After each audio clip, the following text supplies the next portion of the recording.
Anybody in here know what a GIF is or a GIF on social media? Like when you text somebody back or when you're on social media and you respond to something, you know what a GIF or a GIF is. Who knows what I'm talking about? I need to see who my audience is. Okay, about half of you do. That's kind of what I assumed. So there's a big debate on whether or not it's capital G, capital I, capital F. It stands for something. There's a big debate on, and I looked up what that something means, still didn't understand it. There's a big debate on whether you pronounce it GIF or GIF. I thought this week I'd research it and figure out exactly how you're supposed to say it, and then I thought, well, who cares? So I didn't. But I'm going to call it a GIF, okay? Now, it's probably GIF. But a GIF is a short video that you send to your friends to communicate, right? Specifically, many times you use it to respond or react like with emotion to something that they've said. And so many of you know what a GIF or GIF is, and you use them every day, like Parkerson and Eric Jones, our middle school minister. That's the only way they communicate. They just send videos to each other, right? But so to help, for those of you who don't know, I'm going to bring you up to speed. I need to educate you on this so that you understand a little bit of where we're going. So a GIF or a GIF, you might communicate like this, like I'm a UK fan. I try to keep that primarily under wraps because I don't want to divide this church because some of you U of L fans, but because I'm a UK fan today, I need to make the point with this. Let's say you're a U of L fan. I'm a UK fan.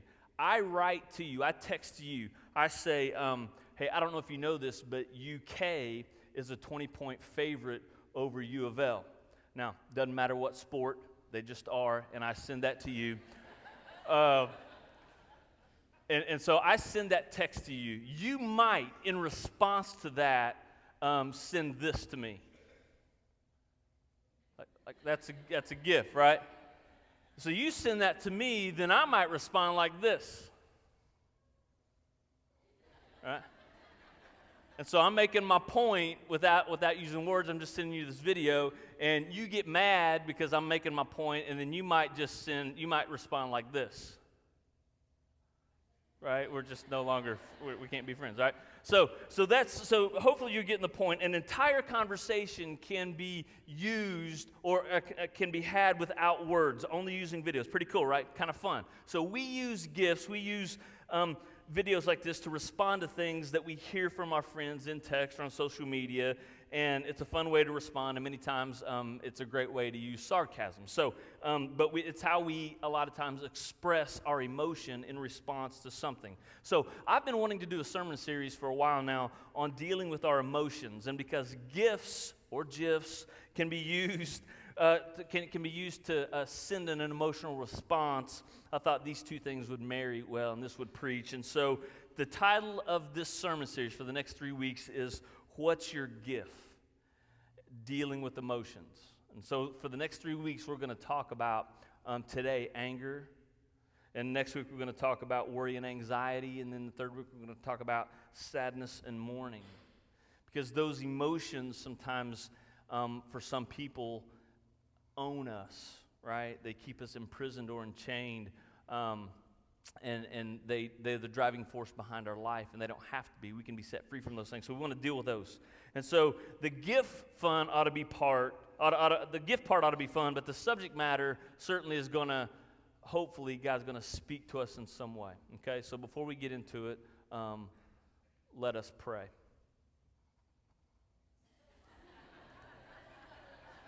Seriously, let's pray. All right. God, thank you for humor and just the chance to laugh a little bit as we get into some serious stuff. Speak to us today. You got to empty us of our defenses and empty us of our presuppositions and open us up to what you might be trying to say to us today. Speak to us clearly. Speak to us directly. Use me, empty me of my fear and my pride so that you can be heard clearly through me. In your son's name I pray. Amen. Okay. So, a few years ago, here's a story for you. And I may have told this story before, but I can't remember because I'm like your grandpa who every time you go visit his house tells the same stories over and over, and I just can't remember if I've told this before. But anyway, so a few years ago, I was on staff at a big church, and this guy shows up at the front office and asking to speak to me. Now, this guy had been into the office numerous times and spoke to many of the other ministers and pastors there. And at the different times he's come in, he's been angry, and something was constantly upsetting him. And we'd met with him different times so that he could share his mounting frustration. And in those earlier meetings, I would at times meet with him just to kind of ease his tension. But it had gotten to a point where everybody knew. He kind of met with everybody, and what was baffling about his anger toward things, or his frustration toward things, was that we had really served him. Like a month earlier, he had some heart issues, and I had gone to the hospital and sat with him and visited with him and prayed for him and offered counseling, and like we had been available to him and actually had loved on him in a lot of different ways. But despite those things, it didn't eliminate any of the tension that he was feeling with the church, right? So on this day, when they told me he was here again to talk, and he wanted to talk to me, I decided before he came down to the office that since he's here, it's time for us to stop tiptoeing around and begin to speak truth in love to him, right? So he walks into my office, he sits down, and I asked him what was going on, and he began to kind of unload. Like, this person did this to me, and this person said this to me, and this person treated me like this, and even my wife, like my wife's boss is treating her this way. Like he reeled off in just a couple of minutes like 6 different people that he was angry with. Now, my name wasn't on that list, but it was about to be. So he shares all that with me, and I validate his feelings. Like, I hear you're feeling this way. I hate that you're feeling this way. It sounds like things are tough. And then I said this. So I validate his feelings. I want him to know I'm listening. And then I say, man, it sounds like there are a lot of people all at one time that you're mad at. And so when I said that, he assumes I'm not going to take his side, and I'm not going to blame everybody else like he is. So he kind of leans in, he puts his hands on the desk, and he goes, what are you trying to say? And so I said, well, whenever I all of a sudden have a lot of problems with a lot of people all at the same time, like, I have to kind of step back and maybe consider, maybe the problem isn't them. I mean, he leans in a little bit more, and he goes, gritting his teeth, what are you saying? What are you trying to say? And so I just said it. I said, well, maybe the problem has something to do with you. You're trying to speak the truth in love. All right? Now, for the next 60 seconds, I cannot repeat a single word he said because it's too graphic, and it's like out of the, like as soon as I said that, he turned into the Hulk. Like, he could not control himself, and he stood up, and he called me every name in the book, and then he walks to my office door like I'm like screw you. He walks to my office door, he opens the door like he's going to leave, but then he slams it shut, and he stays in my office, and he turns around and he goes, no, you want a confrontation? You got a confrontation. And he walks over to my desk, and he hits my desk like this, and he leans in, and he starts pointing at me. He starts taunting me. He starts, like, he's still cussing me. He's like, and he's making it real personal. And listen to this. You need to know this, because in this threatening posture, as he's taunting and threatening me, you need to know this. This guy is huge. He's like 300 pounds. Like 300 pounds is coming at me. And so you need to know what's going on. Let me slow this down a little bit. You need to know what's going on in my mind as he's doing this. Like, he comes back at me. He leans over my desk, and slowing it down, my mind starts thinking about all the UFC moves that I've watched on TV and which one I was going to have to use, right? Like I was like, you know, I could leg sweep him. I could get on top of, I could get on top of him, right? But then I thought, and so at the same time, I'm like, I could leg sweep him, then I could get on top of him, but then I thought, I just visited him in the hospital a month ago, and he has a bad heart. If I'm on top of him and he has a heart attack and he dies in my office, that's not going to look good in the newspapers, right? Preacher with, right? And then I thought, if somebody comes in and sees me wailing on this guy, if I can even leg sweep and get on top, like all this is going through my mind. And then my mind stops and it goes, this is happening. Like we're gonna scrap right here in the church office, right? And that thought then made me smile. Not to taunt him, but it did taunt him. Like, you do not smile at an angry 300-pound dude, right? Like, unintentionally, I just kind of went, this is really happening. So what happened is, when I smiled, that's all he needed. Like, that was my first and only emotional response. I just kind of sat there and took it like, this dude's mad. There's nothing I can do. I can't talk him down. And then I smile. He starts coming around the desk. And so at that moment, I stood up with the leg sweep in my back pocket in case I needed it. And I decided, how do I de-escalate this, right? And so I stand up. He's coming at me. And I just kind of step to the side, and I walk around him, hoping he wouldn't sucker punch me as I did. And I walk to the door. I open the door, and he just walks out, cursing all the way down the hallway, slams the door as he leaves the church office, cursing all the way. What a weird day, right? You didn't know being a pastor was so dangerous, did you? Like, that was for me, that was like they don't train you for this at Bible college. They need to. Crazy. But here's why I tell you this. Here's what I know. Someone like that guy has allowed anger to be in the driver's seat of his life.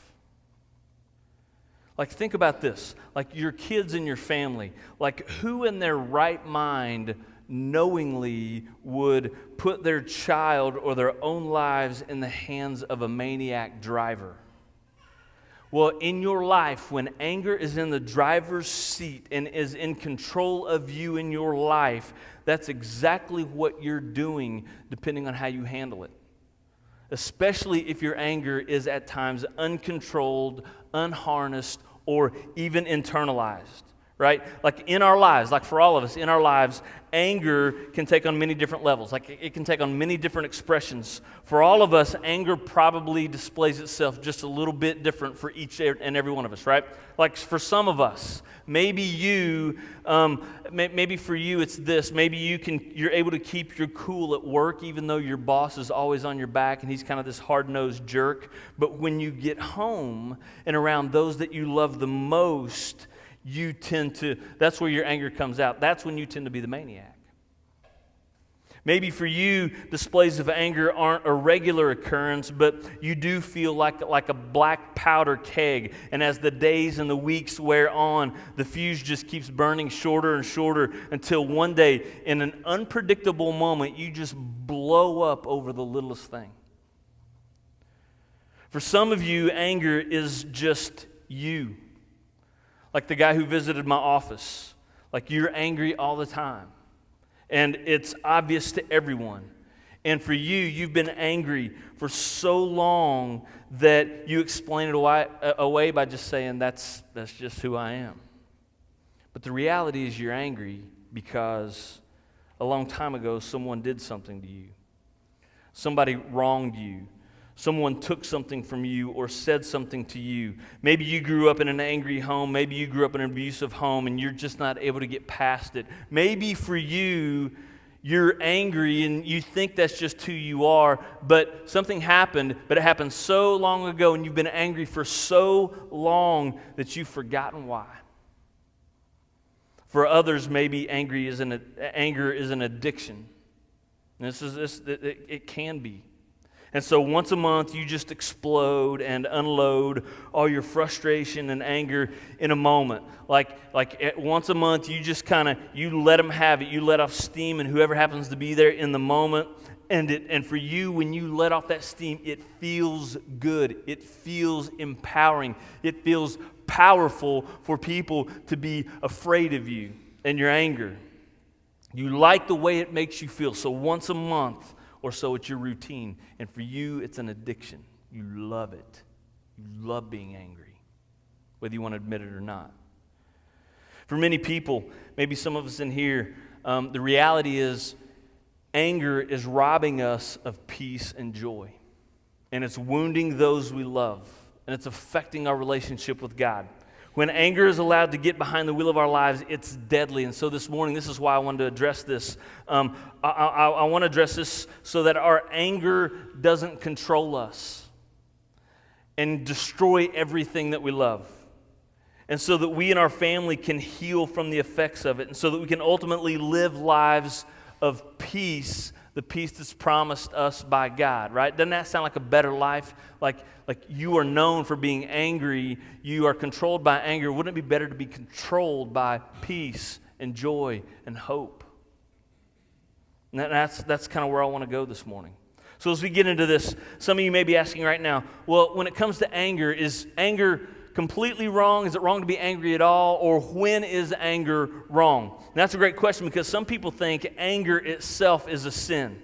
And it's not. That's not true at all. That's a lie, actually. Like, anger is a valid, real emotion. It's an honest response. So it's not a sin to be angry. You have a right to be angry. Anger is a valid emotion that we feel at times for two reasons. I think we get angry for two reasons. One, when something gets taken from you that you think you should still have. That makes us angry. Or when we want something that we think we should have, but we don't get it. So in essence, we get angry when we think we've been robbed of something. And there might be other reasons, but usually feelings of anger find their source in one of these two things, one of these two areas. So anger is an honest emotion. If you don't get angry, you either need to check your pulse, or because you're not breathing, or you need to check your convictions because you don't care about anything. If you do care about anything, at some point in time, you're going to get angry. And so anger, because we feel like we've been robbed of something or we're not getting something that we deserve, anger says, the message behind anger is, you owe me. You've done something to me. You've taken something from me. You owe me. You victimized me. I'm a victim here. For example, your father left you when you were a kid. You're mad at him. Why? Because he owes you a family. Your husband took off with another woman. He owes you a marriage. Your boss misleads you and gives the promotion to someone else. He owes you a chance. You were abused as a child. You feel like you were robbed of your childhood, maybe even your innocence, right? You feel owed those things. And so that behind anger, so if anger says you owe me, what the behind the anger is always first hurt, right? Anger, you need to know this, is almost always a secondary emotion. Behind anger is hurt. So an angry person is someone who is hurt first. You hurt me, I feel hurt. Now I'm going to have to amp up and get angry with you, right? Things didn't work out as you planned. You didn't get what you deserved. You've taken something from me that is mine. You've taken my job, my reputation, my innocence, whatever. However, we feel robbed, and now you have a debt to pay me. So there are times where we should get angry. Anger is not a sin. There are times where, and these would be valid reasons, losing your job or not getting a promotion or all those things we've talked about are valid reasons to get angry, and even there are okay reasons to get angry. Even God gets angry. You need to know this. Being angry is not a sin. Anger is not a sin. Even God got angry. In Psalm 35, it says this about God. It says, for his anger, God's anger, lasts only a moment, but his favor lasts a lifetime. Like, God gets angry, but it's just like that. It's over, and he's ready to bless you and love you.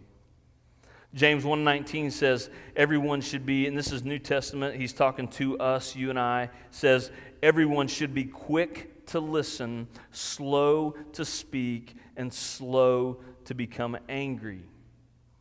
And so when we see what Scripture says about God's anger being quick, And what James is saying about being slow to become angry, we have to think that like immediate anger or those moments where somebody says something and we turn into this Hulk. We turn into the Hulk, right? That can't be good.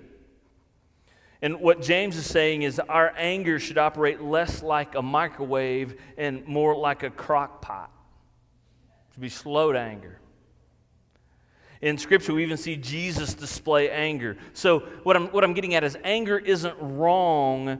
It's the uncontrolled, unharnessed, or internalized anger. It's the maniac that's the issue. Like anger is a problem when it causes you to sin or it causes you to lash back out and wound others. It's a problem when it owns you and it controls you. So how do we handle it? How do we get angry but not sin? Get angry but not get out of control. Well, the Scriptures teaches, Paul teaches, if you have your Bibles, turn to Ephesians chapter 4, or to be up here on the screen. There's a guy named Paul, and we read from Paul's writings in the Bible all the time, but Paul was a missionary, and at one point in time, he gets into a dispute, a disagreement, and an argument. He gets angry at another missionary. So angry that they can't work together and they part ways. And so in Ephesians chapter 4, Paul, the same guy who got angry, that we read about his anger in Acts, teaches on anger here. Like he's been through it, and now he's going to teach us how to control anger. And it seems pretty hypocritical now that you know that about Paul, right? But let me say that some time has passed. So Paul gets angry.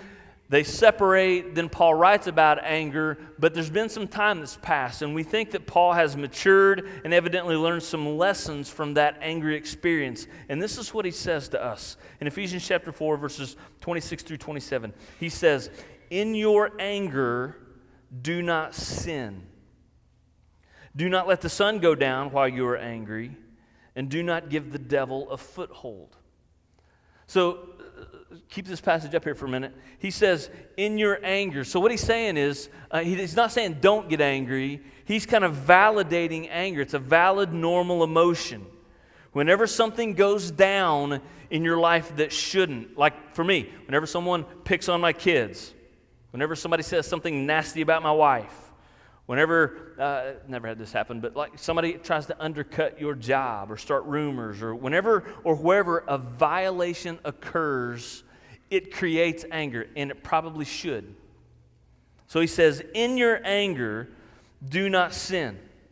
So be angry, but in that anger, do not sin. And does that seem impossible to you?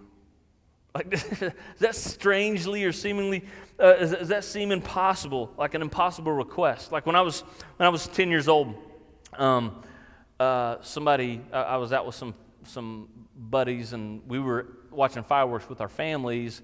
They had a packet of firecrackers, and they gave me one, and they said, you light it and you throw it. So I lit it, and I went, and it popped right there by my ear, which when they say throw it, they need to say you need to flick it, right? You light it and you flick it because the fuse is quick. I chose to wind up and throw the thing, and I learned in that moment you can't wind up and throw a firecracker because the fuse is short. And what Paul is saying here seems like hold this stick of dynamite or hold this firecracker and try not to let it blow up in your hand. Like it seems impossible. It's like saying, like, sin or get angry, but don't. It's okay to be angry, but don't sin. It's like saying build a fire in the middle of your living room, but try not to burn down the whole house. Like, is it possible to do that? Is it possible to get angry but not sin? Before Paul answers that question, let me take you down this track for a minute. Here's the question I have to ask you. Is your anger, when you get angry, here's something you have to consider.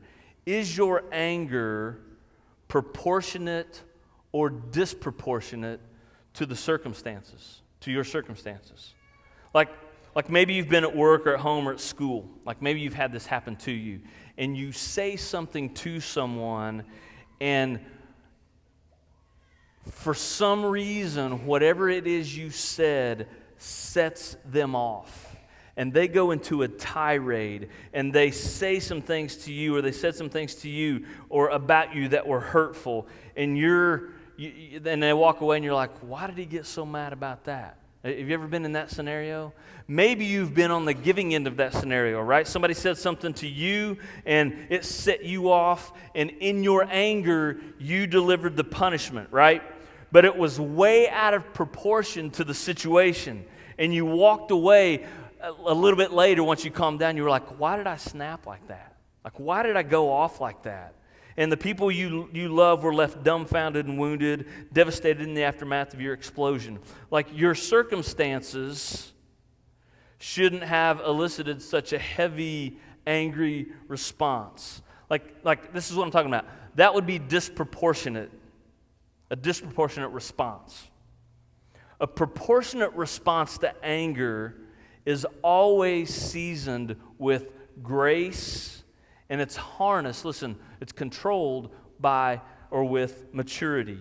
So a proportionate response to anger is when you, listen to this, refuse to want to inflict revenge or wounds on the offender.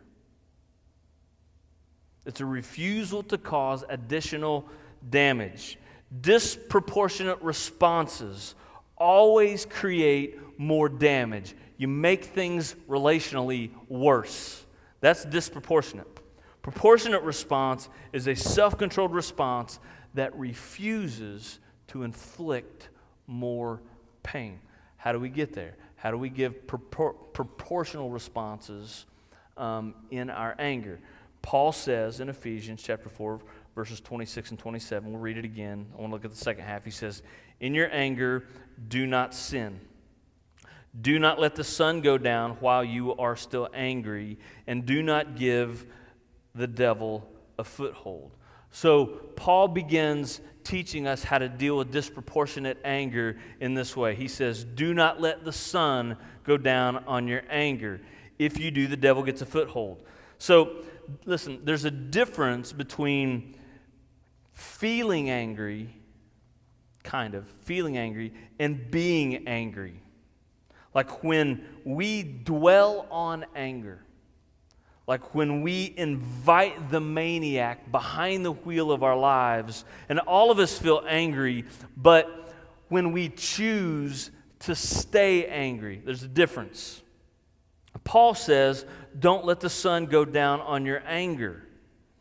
Now, some people live by this rule, and I've seen marriages, and I've known people who've been married 50 years, and what's the secret to long marriage? Don't let the sun go down on your anger. We never go to bed angry. I have, and sometimes I choose to be, just being honest with you. Because for me, when I'm tired and angry, I badger in fights. You know what I mean? Like, no, we're going to talk this out. We can't go to bed angry. Like I make it worse by trying to argue while I'm tired. So it's better for me if I just shut my mouth and go to bed, sleep on it, be rested and of sound mind the next morning, and then we can talk about it. You know what I mean? And so Paul's not making a rule here. It's a principle. And what he's saying is, deal with your anger soon. Doesn't have to be before you go to bed. Doesn't have to be before the sun goes down. But deal with it soon. Because if you don't, you will make things worse. When we don't deal with anger, when we dismiss our anger, when we are angry and we cling to that anger, when we rehash what they said and rehash what they did, when we embrace anger, that's being angry. Like not wanting to move on or not wanting to work toward like reconciliation, like how can we work this out? How can we forgive each other? When we don't want to do that, that's when we become this Hulk, this maniac. Like many times, I think a lot of people, we don't want to move on from anger. We want to hold on to anger because we feel powerful in our anger. Like we can hold this anger over them. And Paul says, in verses 31 and 32, he says, get rid of that. That's junk. That's junk thinking. He says, get rid of all bitterness, rage, and anger, brawling, and slander, along with every form of malice. Be kind and compassionate to one another, forgiving each other, just as in Christ God forgave you. So how do we deal with our anger? How do we deal with it in a healthy way? How do we deal with it in a way that's quick? Paul says you just got to get rid of it. Don't hold on to it. Purge it. And some of us, including myself, read that and go, yeah, but you don't understand my story. Like if you knew what they did to me. And Paul makes it sound as if like getting rid of anger is as easy as taking out the trash. Just get rid of it. I would say it's not that easy and it's not that simple, but I would say that like trash that isn't removed from your house and starts to stink and then draw ants and flies and maybe even maggots, unresolved anger creates a stench in your soul. It does. It grows and it infects and it creates other problems. And so somehow, some way, we have to work at getting rid of it. And so Paul says we combat it, we get rid of it. One of the ways that helps us get rid of it is we learn to forgive, like we become forgiving. And you might think, well, when it comes to anger and that person you're mad at, well, I don't feel like forgiving. Like if I forgive them, they won't learn their lesson. Like they're learning their lesson for me because I'm mad at them. If I forgive them, it will send them the message that what they did was okay. Or what about the repeat offender? Like, how do I forgive the guy who keeps on? There's the one who doesn't think they've ever done anything wrong, so they don't need forgiveness. How do I forgive somebody who doesn't think they've done anything wrong and they're not even asking for forgiveness? And what about this one? What about this scenario? What about the offender? The person who offended you, the person who robbed you, the person you've been angry at for years, maybe from a long time ago, but they've passed away. And you have no way of knowing where they are, or they've moved away, and you have no way of knowing where they are to contact them to forgive them. Like, how do we forgive in those scenarios where nobody's asking for forgiveness or they're not around anymore to be forgiven? And Paul says, what you do, what you have to do, is you have to take on the attitude of Christ. Like, you forgive them like Christ forgave you, just short of dying for them. Like you forgive because you've been forgiven. Like you are gracious because you've been given grace. Like and here's what forgiveness means. Forgiveness means to cancel a debt, right? We talked about in your anger what you're saying is you owe me. In forgiveness is what you're saying is you owe me, but I cancel that debt. You no longer owe me. Like we don't try to even the score. We don't try to put them in their place. We don't try to make them pay back what they've given us or what they've taken. We don't make them pay back what they've taken because payback is futile, right? Most of the time, listen, in our anger, we want to be paid back what can't be paid back. Like it's impossible, listen, it's impossible for someone to give you back your self-esteem. It's impossible for someone to give you back the innocence they stole from you at a young age. It's impossible for you to get back your childhood, to turn back the table of time and retract all the damage that the words created in your life. Like that's usually impossible. So in our anger, we often want what is unrealistic. Like we want what really we could never have back anyway. And so we're holding on, hoping we'll get back what it's impossible to get back. So listen, knowing that you're not going to get from them what you want. Knowing that, rather than embrace anger, there has to be something better, and there is. It's forgiveness. Now listen to this. So we forgive not because they deserve it. Right? When it comes to Jesus, we don't deserve to be forgiven by him, but he loves us enough to forgive us. When it comes to us forgiving someone, we forgive not because they deserve it, but listen to this. We forgive. Where are we at? We forgive not because they deserve it, but we forgive to be set free because we need to be set free. Forgiveness is not necessarily about setting them free. It's about setting you free so that you can be free from this maniac that is controlling you and owning you, and this maniac that is causing wounds and hurting your own family and eating you up from the inside out. Does that make sense? Like this unresolved anger and bitterness keeps us in this imprisoned state. We're in bondage to it. We need to be set free from it. And so forgiveness helps us be set free. Right? So just because you have a right to feel angry doesn't mean you have to stay angry. Like we can be offended and we can be violated, yet still live with a peace that surpasses understanding. The Bible talks about that. And it comes with viewing forgiveness through what Christ did on the cross for us. Andy Stanley says this. He says, forgiveness is just a gift from one undeserving soul to another. Like, I don't deserve forgiveness from Christ. They don't deserve forgiveness from me. But Christ gave it to me. I'm going to give it to them.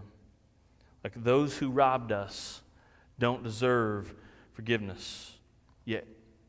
And neither do we. So Christ still forgives us. So, real quickly, let me end with this, okay? Let me get real practical with you. So I want to help you move in this direction because I want to see you be set free because I think there's a life that you're missing that Christ has for you, and you're missing it because you're controlled by anger, some of us, all right? So real quickly, in this book I read a few years ago, I want to give you just 4 movements that you could make toward forgiving, 4 movements you could make toward forgiveness. And maybe if you're in a small group this week, you walk through these steps for you personally, and you share this with your group, okay? So if you want to move toward forgiveness, let's start here. 1, identify who you're angry with. Who are you angry with? You may have a list of people that you're angry with. Forgiveness is more than just moving on and trying to forget it ever happened. Forgetting is not the same as canceling the debt. So for you, you may need to sit down with a journal and you may need to write down names of all the people that you're angry with. Who would you like to see go down? Right? Write their name down. Bosses, ex-spouses, parents, former friends. Like, who would you like to never, ever see again? Write their name down. This is an opportunity for you to purge your heart right here. Because secondly, right beside their name, you write down, you determine what they owe you and you write it down. And get specific right here. Like that person that you're mad at, what did they rob from you? What would you like from them to return to you? Like you know what they did, but what did they take from you when they did that? Until you know the answer to that, you're not equipped to forgive yet. You have to identify what they've taken. What do you need in return from them? Maybe they took money, time, reputation, marriage, family, job. Maybe they took a chapter of your life. Write that down. Be specific because you can't cancel a debt that you haven't clearly identified. Who you're angry with, determine what they owe you. Thirdly, cancel the debt. Decide that they don't owe you anything anymore. Just as Christ canceled the debt of sin for us on the cross, so you and I cancel the debt of others that have offended or hurt us, right? And maybe the way you do this, this isn't science. This isn't like this is just you have to figure out for yourself. And I'm just making some suggestions here. Maybe this is you sitting quietly alone with your list and saying, you just need to say it out loud. I forgive them. Maybe you make it an even more significant moment where you take that list and all those things that they owe you and you tear it out and you burn it and you watch it burn. And while it burns, you say, I forgive you. I cancel the debt. You don't owe me anything anymore. And as the smoke goes up, so does your anger. You just release it, right? Like, you don't need to, listen, this is just between you and God. Like, please don't do this when you leave here. Don't do this week. Don't go make a phone call to somebody that you're mad at and say, I forgive you, because that may not go well, right? They may not know that you were mad at them, and they may not be asking for forgiveness. This could be taken wrong, right? This could make things worse. Forgive them if they ask at some point in time. That's always appropriate. But this transaction is just between you and God. You're just, for yourself, for your own peace and joy, you're letting this go. And then finally, dismiss the case. Choose not to hold on any longer to your anger. And this will be tough because canceling the debt doesn't erase the memory. And there are things in our lives that will trigger our memory. Trigger old feelings. Like, old feelings might flood back at times, and they will. But when they do, when you start feeling that anger or that old feeling of hurt, you face them. You allow yourself to remember, and you allow yourself to feel, but in that moment, instead of reopening the case and them owing you again, you just restate to yourself, he or she doesn't owe me. And then thank Jesus for showing you the strength and the grace to forgive like he forgave you. Let's pray.